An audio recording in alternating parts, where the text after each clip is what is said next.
France's 35,000 villages, towns, and cities will be choosing their next mayors, with all eyes on the battle for Paris.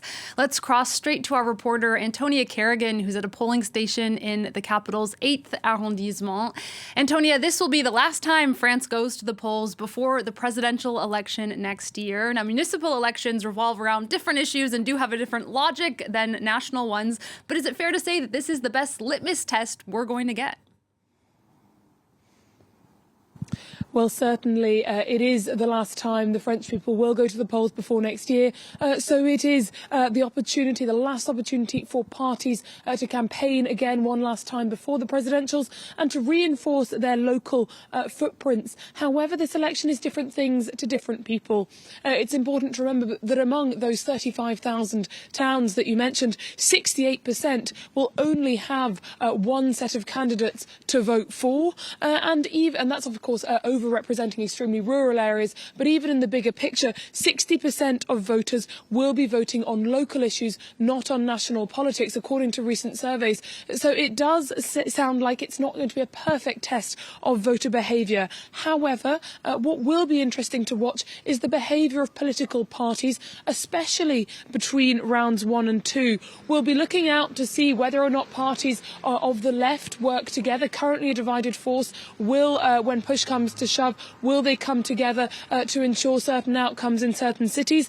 And on the right, will candidates reach across the previously long-term existing cordon sanitaire in order to prevent victories for the left? All of these results, all of this could completely change the political landscape going into 2027. And Antonia, you'll also be keeping a close eye on turnout throughout the day. Do we expect this poll to really mobilize French voters?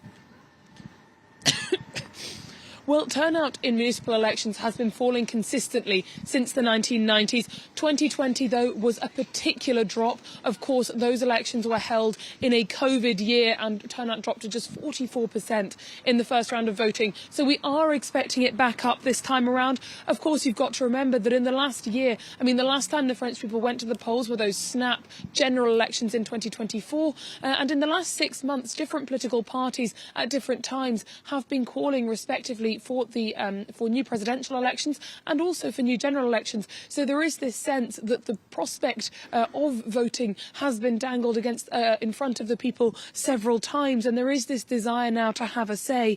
However, the international news cycle, as we know very well at France 24, has completely eclipsed domestic politics and other issues in the last few weeks, and we don't know yet what kind of an impact that could have on voters voting with their feet today.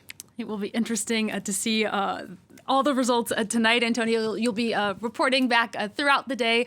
That's Antonia Kerrigan reporting there from a polling station here in Paris as France votes in the first round of local elections.